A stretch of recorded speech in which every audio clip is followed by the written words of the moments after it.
ಸಭಾಪತಿಯವರೇ, ನನ್ನ ನೇರವಾಗಿ ಪ್ರಶ್ನೆ ಕೇಳಿ. ಮುಖ್ಯ ಗುರುತಿನ ಪ್ರಶ್ನೆ 65 ಮಾನ್ಯ ಅರಣ್ಯ ಜೀವಿಶಾಸ್ತ್ರ ಮತ್ತು ಪರಿಸರ ಸಚಿವರಿಗೆ. ಸಚಿವರು ಮಾನ್ಯ ಸಭಾಪತಿಗಳೇ, ಉತ್ತರವನ್ನು ಒದಗಿಸಲಾಗಿದೆ. ಸಭಾಪತಿಯವರು ಉತ್ತರವನ್ನು ಕೊಟ್ಟಿದ್ದಾರೆ. ಅದು ನಮ್ಮ ದಕ್ಷಿಣ ಕನ್ನಡ ಜಿಲ್ಲೆಯಲ್ಲಿ ಈ ಆನೆ ನೇರವಾಗಿ ಪ್ರಶ್ನೆಗೆ ಉತ್ತರ ಕೇಳಬೇಕು ಸರ್. ಜನರ ಸಮಸ್ಯೆ ಸರ್. ನೀವು ಈ ತರ ಹೇಳಿದ್ರೆ ನಾನು ಏನ್ ಮಾಡಬೇಕು? ಟೈಮ್ ಬದುಕುವುದು ಕಷ್ಟ ಆಗಿದೆ ಸರ್. ನಮ್ಮ ಕೃಷಿಕರಿಗೆ ಈಗಾಗಲೇ ವರುಣ ಆರ್ಭಟದಲ್ಲಿ ಕೊಳೆರೋಗದಲ್ಲಿ ಸಂಪೂರ್ಣ ಕೃಷಿ ನಾಶ ಆಗಿದೆ.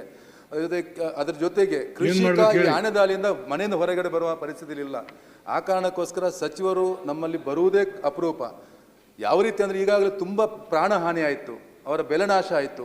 ಎಲ್ಲ ಹಾನಿಗೆ ಯಾವುದೇ ರೀತಿಯ ಸರ್ಕಾರ ಕ್ರಮ ಕೈಗೊಂಡಿಲ್ಲ. ಜನ ತಮ್ಮ ಜೀವವನ್ನ ಕೈಯಲ್ಲಿ ಹಿಡಿದು ಬದುಕುವ ಪರಿಸ್ಥಿತಿ ಬಂದಿದೆ ಸರ್. ಅದಕ್ಕೋಸ್ಕರ ಕೆಲವಾರು ಸರ್ಕಾರ ಕಡೆಯವರು ಕೆಲವು ನಿರ್ಧಾರವನ್ನು ತಗೋಬೇಕು. ಈ ಸುಳ್ಯ, ಪುತ್ತೂರು, ಕಡಬ ಆಯ್ತು ಕೂತ್ಕೊಡಿ. ನರಸಿಂಹನಾಯ್ಕ ಅಲ್ಲ, ನಾನು ಪ್ರತಾಪ್ ಸಿಂಹ ನಾಯ್ಕ. ಅಲ್ಲ, ವಾತಾವರಣ ಸ್ವಲ್ಪ ತಿಳಿಯಾಗಲಿ ಅಂತೇಳಿ ಹೇಳಿದ್ದೇನೆ. ಅಲ್ಲ, ಯಾರೋ ಒಬ್ರು ತಮಾಷೆ ಮಾಡಿದ್ರು ನನಗೆ, ನಿಮ್ಮ ಹೆಸರಲ್ಲಿ ಸಿಂಹ ಉಂಟು ಅಂತೇಳಿ ಆನೆ ಬಗ್ಗೆ ಪ್ರಶ್ನೆ ಕೇಳಿದ್ದೀರಾ? ಆದರೆ ನಮ್ಮ ಭಾಗದಲ್ಲಿ ಇವತ್ತು ಕಿಶೋರ್ ಕುಮಾರ್ ಹೇಳಿದ ರೀತಿಯಲ್ಲಿ ಇವತ್ತದು ತಮಾಷೆಯ ಪ್ರಶ್ನೆಯಾಗಿ ಉಳಿಲಿಲ್ಲ. ಜೀವನ್ಮರಣದ ಜೀವಭಯದ ಒಂದು ವಾತಾವರಣ ನಮ್ಮ ಜಿಲ್ಲೆಯಲ್ಲಿ ಈ ಕಾಡಾನೆಗಳ ಕಾರಣಕ್ಕೋಸ್ಕರ ಆಗ್ತಾ ಇದೆ. ನಿತ್ಯ ಪತ್ರಿಕೆಯಲ್ಲಿ ಸುದ್ದಿ ಸಭಾಪತಿಗಳೇ, ಕೃಷಿ ಬೆಳೆ ನಾಶ ಆಯಿತು ಅಥವಾ ಇಲ್ಲೋ ಒಂಟಿ ಸಲಗ ಬಂತು, ಇಲ್ಲ ಈ ರೀತಿಯಲ್ಲಿ ಜೀವಭಯದಲ್ಲಿ ಬದುಕುವಂತಹ ಒಂದು ಪರಿಸ್ಥಿತಿ ಬಂದಿದೆ. ನನ್ನ ಪ್ರಶ್ನೆ ನೇರವಾಗಿ ಸಚಿವರಿಗೆ. ತಾವು ಉತ್ತರದಲ್ಲಿ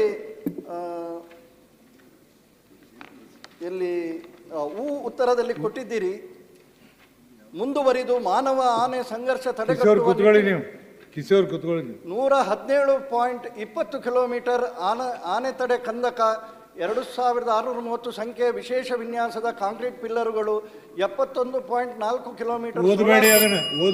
ಅಲ್ಲ, ಓದುದಿಲ್ಲ. ಆದ್ರೆ 25 ಇಷ್ಟು ದೊಡ್ಡ ಗಾತ್ರದಲ್ಲಿ ಅಗತ್ಯ ಇದೆ ಅಂತೇಳಿ ಸಚಿವರು ಒಪ್ಪಿಕೊಂಡಿರುವವರು 25-26ರಲ್ಲಿ ಬರೀ 1.5 ಕಿಲೋಮೀಟರ್ನ ಆನೆ ನಿರೋಧಕ ಕಂದಕದ ಬಗ್ಗೆ ಮಾಡ್ತಾ ಇದ್ದೇವೆ. ಪ್ರಸ್ತಾವನೆಯಲ್ಲಿ ಇಷ್ಟು ದೊಡ್ಡ ಸಂಗತಿಗಳಿದ್ದಾವೆ. ಈ ಸಮಸ್ಯೆಗೆ ಹಾಗಾದ್ರೆ ಪರಿಹಾರ ಹೋಗ್ಬೇಕು ಅಂತ ಹೇಳಿದ್ರೆ ಇನ್ನೊಂದು 10-15 ವರ್ಷದ ಕಾರ್ಯಯೋಜನೆ ಬೇಕಾದೀತು.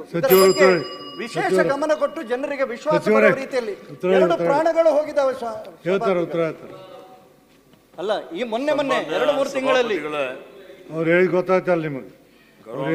ಸದಸ್ಯರು ತಮ್ಮ ಏನೊಂದು ಆತಂಕವನ್ನು ವ್ಯಕ್ತಪಡಿಸಿದ್ದಾರೆ. ಅದರ ಬಗ್ಗೆ ಇಲಾಖೆ, ಸರ್ಕಾರ ಅತ್ಯಂತ ಗಂಭೀರತೆಯಿಂದ ಇದನ್ನು ತೆಗೆದುಕೊಂಡಿದೆ.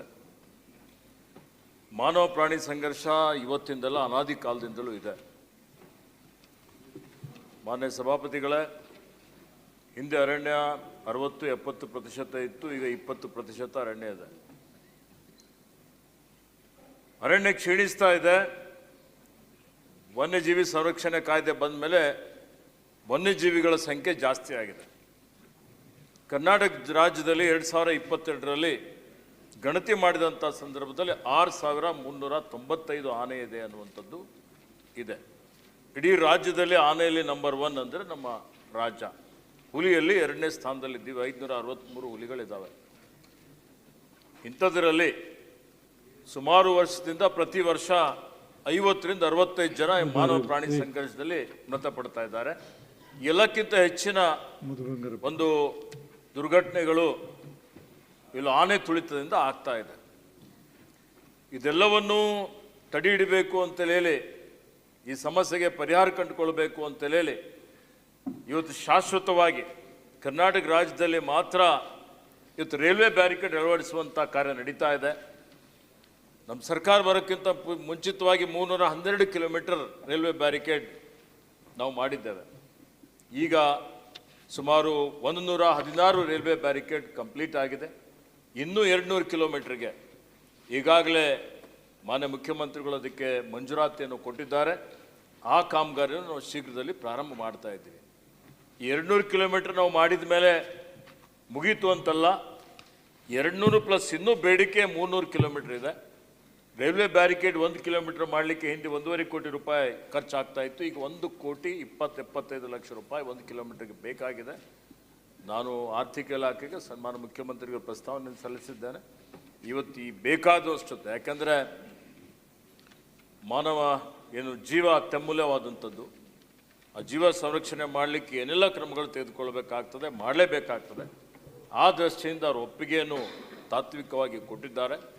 ಬರುವಂಥ ದಿನಮಾನಗಳಲ್ಲಿ ಇವತ್ತೇನು ಅವಶ್ಯಕತೆ ಇರುವಷ್ಟು ರೈಲ್ವೆ ಬ್ಯಾರಿಕೇಡನ್ನು ನಿರ್ಮಾಣ ಮಾಡಿ ಆದಷ್ಟು ಮಟ್ಟಿಗೆ ಮಾನವ ಪ್ರಾಣಿ ಸಂಘರ್ಷ ತಡಿಲಿಕ್ಕೆ ನಾವು ಪ್ರಯತ್ನ ಮಾಡ್ತಾ ಇದ್ದೇವೆ. ಅದ್ರ ಜೊತೆಯಲ್ಲಿ ಈಗ ಕಂದಕ ನಿರ್ಮಾಣ ಮಾಡುವಂಥದ್ದು ತಾವು ಹೇಳಿದ್ದೀರಿ. ಈಗ ಮ್ಯಾಂಗ್ಳೂರಿನಲ್ಲಿ ಹೌದು 2 ಸಾವುಗಳಾಗಿದೆ. ಭಾಳ ಅತ್ಯಂತ ದುರದೃಷ್ಟಕರವಾದಂಥ ನೋವಿನ ಒಂದು ಸಂಗತಿ. ಇವತ್ತು ಅದನ್ನು ಕಡಿಮೆ ಮಾಡುವಂಥ ದೃಷ್ಟಿಯಿಂದ ಅಲ್ಲಿನೂ ಸುಮಾರು ಕಡೆ ನಾವು ಆನೆ ಕಂದಕ ನಿರ್ಮಾಣ ಮಾಡಿದ್ದೇವೆ. ಅದಕ್ಕೆ ನಿರ್ವಹಣೆಯೂ ಮಾಡ್ತಾ ಇದ್ದೇವೆ. ಟೆಂಟಕಲ್ ಫೆನ್ಸಿಂಗ್ ಮಾಡಿದ್ದೇವೆ. ಸುಮಾರು 1,700 ಕಿಲೋಮೀಟರ್ ಆನೆ ಕಂದಕ ನಿರ್ಮಾಣ ಮಾಡಿದ್ದೇವೆ. ಇಲ್ಲಿವರೆಗೆ ಸುಮಾರು 1,300 ಕಿಲೋಮೀಟರ್ ಇವತ್ತು ಟೆಂಟಕಲ್ ಫೆನ್ಸಿಂಗ್ ಮಾಡಿದ್ದೇವೆ. ಇನ್ನು ಈ ವರ್ಷ ಎಷ್ಟು ಬೇಡಿಕೆಗೆ ಅನುಗುಣವಾಗಿ, ಯಾಕೆಂದರೆ ಹೋದ ವರ್ಷ ಮ್ಯಾಂಗ್ಳೂರಿನಲ್ಲಿ ಸಮಸ್ಯೆ ಇರಲಿಲ್ಲ. ಏನಾಗಿದೆ, ಆನೆ ಮತ್ತು ಕಾಡಿಗೆ ವ್ಯತ್ಯಾಸ ಇಲ್ಲ. ಇವತ್ತು ಸುಮಾರು ವರ್ಷದಿಂದ ಕೆಲವೊಂದು ಆನೆಗಳು ಅರಣ್ಯದ ಹೊರಗಡೆನೇ ಇದ್ದಾವೆ. ಈಗ ಕೊಡಗಿನಲ್ಲಿ 114 ಆನೆ, ಮೊನ್ನೆನೇ ಹೋಗಿದ್ದೆ ನಾನು, ರಿವ್ಯೂ ಮಾಡಿದೆ. 114 ಆನೆಗಳು ಕೊಡಗಿನಲ್ಲಿ ಅರಣ್ಯದ ಹೊರಗಡೆ ಇದ್ದಾವೆ. ಅವೆಲ್ಲ ಕಾಫಿ ಎಸ್ಟೇಟಲ್ಲಿ ಇದ್ದಾವೆ. ಅಲ್ಲೇ ಇರ್ತವೆ, ಅಲ್ಲೇ ಬೆಳೀತವೆ, ಅಲ್ಲೇ ಹುಟ್ಟುತ್ತವೆ. ಅದೇ ರೀತಿಯಲ್ಲಿ ಹಂಗೆ ನಡೀತಾ ಇದೆ. ಅದೇ ರೀತಿಯಲ್ಲಿ ಹಾಸನದಲ್ಲಿ ಸಹಿತ, ಈಗ ಹಾಸನದಲ್ಲಿ ಇವತ್ತು ಆನೆ ಸಮಸ್ಯೆ ಜಾಸ್ತಿ ಆಗಿದೆ. ಈ ಹಾಸನದಲ್ಲಿ ಸಹಿತ ಸುಮಾರು 40ರಿಂದ 60 ಆನೆಗಳು ಇವತ್ತು ಕಾಡಿನ ಹೊರಗಡೆ ಇದ್ದಾವೆ. ಈ ಆನೆಗಳು ಒಂದು ಕಡೆಯಿಂದ ಒಂದು ಕಡೆ ಮೂವ್ಮೆಂಟು ಮಾಡ್ತವೆ. ಈಗ ಮತ್ತೆ ಚಿಕ್ಕಮಗಳೂರು ಕಡೆ ಆನೆಗಳ ಹಾವಳಿ ಮತ್ತೆ ಸುಮಾರು 15 ದಿವಸದಿಂದ ಪ್ರಾರಂಭ ಆಗಿದೆ. ಅಲ್ಲಿ ಸಹಿತ ಇದರಲ್ಲಿ ಸಾವು ಆಗಿದೆ. ಅದಕ್ಕೆ ಇಲ್ಲಿವರೆಗೆ ಆನೆಯಿಂದ 13 ಸಾವುಗಳಾಗಿದೆ ಈ ಏಪ್ರಿಲ್ನಿಂದ. ಇವತ್ತು ಅದೇ ರೀತಿಯಲ್ಲಿ ಬೇರೆ ಬೇರೆ ಪ್ರಾಣಿಗಳ ಒಂದು ದಾಳಿಯಿಂದ ಸುಮಾರು 19 ಸಾವುಗಳು ಇಲ್ಲಿವರೆಗೆ ಆಗಿದೆ. ಹೋದ ವರ್ಷ 47 ಸಾವುಗಳಾಗಿತ್ತು. ಅದಕ್ಕಿಂತ ಮುಂಚಿತವಾಗಿ 65 ಸಾವುಗಳಾಗಿತ್ತು. ಈ ರೀತಿಯಲ್ಲಿ ಇವೆಲ್ಲ ಕಾಡಿನಲ್ಲಿ ಆನೆಗಳಿಗೆ ಬೇಕಾಗುವಂತ ಆಹಾರ ಏನಿದೆ, ಬಿದಿರು ಬೆಳೆಸುವಂಥದ್ದು, ಅಲ್ಲಿ ಅವ್ರು ಏನ್ ಬೇಡಿಕೆ ಇದೆ, ಬೇಡಿಕೆಗೆ ಅನುಗುಣವಾಗಿ ಕಂದಕ ನಿರ್ಮಾಣ ಮಾಡುವಂಥದ್ದು ಇರ್ಬೋದು, ಅಥವಾ ನಿಮ್ಗೆ ಟೆಂಟಕಲ್ ಫೆನ್ಸಿಂಗ್ ಹಾಕುವಂಥದ್ದು ಇರ್ಬೋದು. ಏನು ಈ ಒಂದು ಆನೆ ದಾಳಿ, ಮಾನವ ಪ್ರಾಣಿ ಸಂಘರ್ಷ ಕಡಿಮೆ ಮಾಡಲಿಕ್ಕೆ ನೀವೇನು ಸಲಹೆ ಹೇಳ್ತೀರಿ ನಮ್ಮ ಅಧಿಕಾರಿಗಳಿಗೆ ಹೇಳಿ ಅದನ್ನು ಕಾರ್ಯಗತ ಮಾಡುವಂತ ಕೆಲಸ ನಾವು ಮಾಡ್ತೀವಿ ಅನ್ನೋಂಥ ಮಾತನ್ನು ಹೇಳಿಕೆ ಬಯಸ್ತೇನೆ. ಇಟ್ಟುಕೊಂಡು ಉತ್ತರವನ್ನು ಕೊಟ್ಟಿದ್ದಾರೆ. ನೇರವಾಗಿ ನನ್ನ ಪ್ರಶ್ನೆ ಇರುವಂತದ್ದು ದಕ್ಷಿಣ ಕನ್ನಡ ಜಿಲ್ಲೆಗೆ. ದಕ್ಷಿಣ ಕನ್ನಡ ಜಿಲ್ಲೆಯಲ್ಲಿ ಇತ್ತೀಚೆಗೆ ಇದರ ಪ್ರಮಾಣ ಅಗಾಧವಾಗಿ ದೊಡ್ಡದಾಗಿದೆ. ಎಲ್ಲಿಯವರೆಗೆ ಅಂದರೆ ನಾನು ಕಿಶೋರ್ ಅವರು ಅದನ್ನೇ ಕೂತ್ಕೊಳ್ಳಿ, ಒಬ್ರು ಮಾತಾಡಿ ನಿಲ್ಬಾರ್ದು. ಅದೇ ಉತ್ತರವನ್ನು ನಾವು ಅಪೇಕ್ಷೆ ಪಡುತ್ತೆ.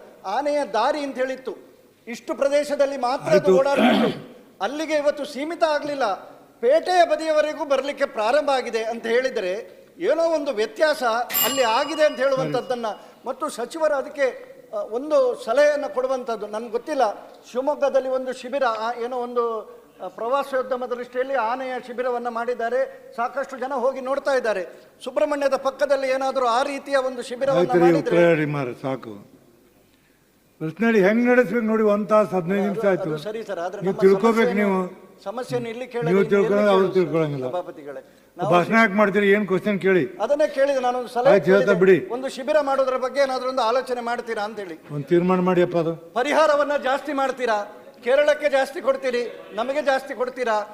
ಇಲ್ಲಿ ಬೆಳೆ ಪರಿಹಾರ ನಮ್ಮದೆಲ್ಲ ದೀರ್ಘಾವಧಿಯ ಬೆಳೆಗಳು, ಅಡಿಕೆ, ತೆಂಗು, ಹಾಗಾಗಿ ಹೆಚ್ಚಿಗೆ ಪರಿಹಾರ ಕೊಡಿ ಅಂತ ಹೇಳಿ ನಾವು ಕೇಳ್ತಾ ಇರುವಂತ.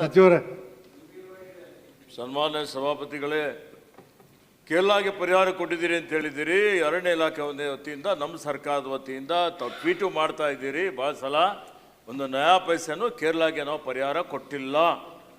ಒಂದನೇದು ಪರಿಹಾರ ಈಗಾಗಲೇ ಈ ವರ್ಷ ಹೈವೇದಲ್ಲಿ 15 ಲಕ್ಷ ಪರಿಹಾರ ಇತ್ತು, 20 ಲಕ್ಷ ರೂಪಾಯಿ ಮಾಡಿದ್ದಿದೆ. ಸಚಿವರು ಅವ್ರ 20 ಲಕ್ಷ ರೂಪಾಯಿ ಅವ್ರ ಈಗಾಗಲೇ ಪ್ರಶ್ನೆಗೆ ಉತ್ತರ ಹೇಳ್ಬಿಡಿ. ಎಲ್ಲಿ ಅದೇ ಹೇಳ್ತಾ ಇದ್ದೀನಿ, ಅದೇ ಪರಿಹಾರ ಕೇಳಿದ್ರು ಅವ್ರು ಹೆಚ್ಚು ಕೊಡ್ರಿ ಅಂತ ಹೇಳಿ, ಅದಕ್ಕೆ 20 ಲಕ್ಷ ರೂಪಾಯಿ ಮಾಡಿದ್ದಿದೆ. 20 ಲಕ್ಷ ರೂಪಾಯಿ ಪ್ರಾಣಕ್ಕೆ ಬೆಲೆ ಕಟ್ಟಲಿಕ್ಕೆ ಆಗುತ್ತಾ ಸರ್? 15 ಲಕ್ಷ 20 ಲಕ್ಷ ಅಂದ್ರೆ ಅದಕ್ಕೆ ಅರ್ಥ ಉಂಟಾ? ನಾನು ಅನ್ನೋದು ಪ್ರಾಣ ಹಾನಿ ಆಗದಾಗೆ ಮಾಡ್ಬೇಕು. ಅವರು ಬೆಲೆ ಹಾನಿಗೆ ಕೇವಲ 15,000 ಕೊಟ್ಟಿದ್ದಾರೆ ಅಷ್ಟೇ. ನಾನು ಈಗಾಗಲೇ ಒಂದು ರೇಡಿಯೋ ಕಾಲರ್ ಹಾಕಿ ಮನುಷ್ಯನ ಸರ್, ಜೀವಕ್ಕೆ ಬೆಲೆ ಅದಕ್ಕೆ ಕಟ್ಟಲಿಕ್ಕೆ ಆಣೆ ಆಗೋದಿಲ್ಲ. ಸರ್, ಒಂದು ETF ನಾನು ಮಾಡಿ ಸರ್, ಹೇಳ್ತೇನೆ. ಎಲಿಫೆಂಟ್ ಟಾಸ್ಕ್ ಪರಿಹಾರ ಫೋರ್ಸ್ ಮಾಡಿ ಜಾಸ್ತಿ ಸರ್. ಮಾಡಿ ಅಂತ ಹೇಳ್ತೇನೆ. ಕೇಳಿದ್ರೆ ದಕ್ಷಿಣ ಕನ್ನಡ ಜಿಲ್ಲೆಯಲ್ಲಿ ಇಲ್ವೇ ಪರಿಹಾರ ಇಲ್ಲ ಅದು ಸರ್, ಕೊಟ್ರೆ ಯಾರು ಇಲ್ವೇ ಇಲ್ಲ. ಜೀವನ ಬರೋದಿಲ್ಲ. ಎಲಿಫೆಂಟ್ ಅಲ್ಲಿ ಆದ್ರೆ ಮ್ಯಾನ್ ಅವ್ರಿಗೆ ಪವರ್ ಇಲ್ಲ ಸಾಂತ್ವನ ಸರ್. ಅವ್ರು ಉತ್ತರ ಕೊಡ್ಬೇಕು ಹೇಳಿದ್ರೆ ಅಂತ ರೀತಿಯಲ್ಲಿ ನಾವು ಆನೆ ಮಾಡಿದ್ದೇವೆ. ಬಂದ್ರೆ ಜನ ಇಲ್ಲ. ನೀವು ಅಲ್ಲ, ಅವ್ರು ಕೇಳಿದ್ದಕ್ಕೆ ಟಾಸ್ಕ್ ಉತ್ತರ ಫೋರ್ಸ್ ಕೊಡ್ತಾ ಮಾಡಿ ಇದ್ದೇನೆ ಸರ್. ನಾನು. ಅವ್ರು ಉತ್ತರ ಹೇಳಿಸ್ಕೊಡೋರಲ್ರಿ ನೀವು. ಪ್ರಾಣಕ್ಕೆ ಶಿಬಿರದ ಬೆಲೆ ಬಗ್ಗೆ ಕಟ್ಟಲಿಕ್ಕೆ ಅಲ್ಲ, ಅವ್ರು ಉತ್ತರ ಹೇಳ್ತಾರೆ ಮಾತಾಡಿ. ಈಗಾಗಲೇ ನಮ್ಮಲ್ಲಿ ಸುಮಾರು 8-9 ಶಿಬಿರಗಳಿದ್ದಾವೆ. ಶಿವಮೊಗ್ಗದ ರೀತಿ ಇದ್ದಿದ್ದ ತರ ಬಿಡಿ, ನೀವು ಅಲ್ಲಿ ಬಿಡಿ. ಒಂದ್ ವೇಳೆ ಒಂದು ಶಿಬಿರದಲ್ಲಿ 8, 10, 20 ಆನೆಗಳು ಮಾತ್ರ ಇಕ್ಲಿಕ್ಕೆ ಸಾಧ್ಯ ಇದೆ. ಆನೆ ಇವತ್ತು ಸೆರೆ ಹಿಡಿಯುವಂಥದ್ದು, ಆನೆ ಸೆರೆ ಹಿಡುವಂಥದ್ದು ಬಹಳ ಅದೊಂದು ದೊಡ್ಡ ರೀತಿಯಲ್ಲಿ ಯೋಜನೆ ಮಾಡಬೇಕಾಗುತ್ತೆ. ಸಾಕ್ಬಿಡಿ. ಅಪಾಯಕಾರಿಯಾದಂಥ ಒಂದು ಅದು ಯೋಜನೆ. ಆದರೂ ಎಲ್ಲಿ ಪುಂಡಾನೆಗಳಿರ್ತವೆ ಅಂಥವು ಸೆರೆ ಹಿಡಿದು ಶಿಬಿರಗಳಿಗೆ ಕಳಿಸಿ ಅದಕ್ಕೆ ಟೇಮ್ ಮಾಡುವಂಥದ್ದು, Right. ಆ ಒಂದು ಯೋಜನೆಯನ್ನು ಮಾಡಲಿಕ್ಕೆ ಪ್ರಸ್ತಾವನೆ ಕೊಟ್ಟು ನಮ್ಮ ಅಧಿಕಾರಿಗಳಿಗೆ ಹೇಳಿ ಪರಿಶೀಲನೆ ಮಾಡಲಿಕ್ಕೆ ಹೇಳ್ತೀನಿ.